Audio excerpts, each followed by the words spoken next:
কোন দিন জানি রে প্রথম রজনী আমাদের এসে যায়। এই মাহফিল থেকে ফেরার পথে ফিরে যাব কিনা কোনো গ্যারান্টি নাই।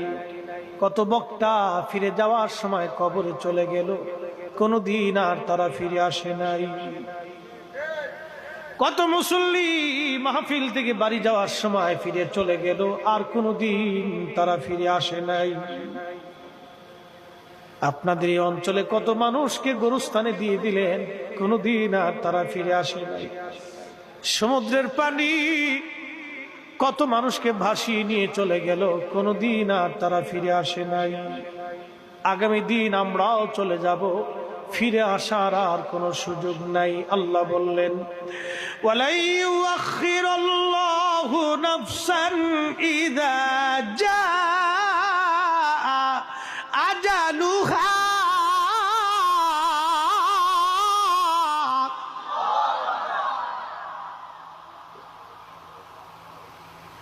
আল্লাহ ডেকে বলেন, বান্দারে হায়াত শেষ হয়ে গেলে দুনিয়াতে এক সেকেন্ড থাকার মতো আর সুযোগ তোমার নাই। একবার হায়াত যদি শেষ হয়, দুনিয়াতে থাকার সুযোগ নাই। দুনিয়ার থেকে একবার যদি চলে যাও, আসার আর সুযোগ নাই। দুনিয়াতে একবার যদি চলে যাও, আসার আর সুযোগ নাই। জিন্দেগি তোর যাইরে ফাঁকি দিয়া